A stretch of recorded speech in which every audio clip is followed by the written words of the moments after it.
कितीही महागड्या रेस्टॉरंटमध्ये सी फूड खाल्लात ना तरी कोकणातल्या घरच्या माशाच्या जेवणाची चव कधीच मिळत नाही. असं का? सगळ्यात महत्वाचा इन्ग्रेडियंट इथल्या निळाशार विहिरींचं आणि झऱ्यांचं नॅचरल मिनरल वॉटर. रेस्टॉरंट मधला मासा हा LED, पर्सिनेट सारख्या कमर्शियल फिशिंग मधून आलेला असतो, तर कोकणातल्या घरात आलेला मासा हा रापणी सारख्या पारंपरिक मासेमारीतून येतो, ज्याची चव भन्नाटच असते.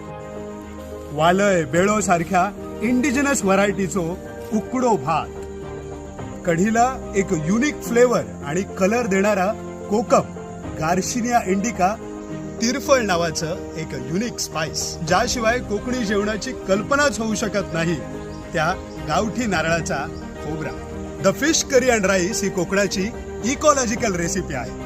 त्याची ऑथेंटिक टेस्ट जपण्यासाठी आपल्याला इथली इकॉलॉजी सुद्धा जपायला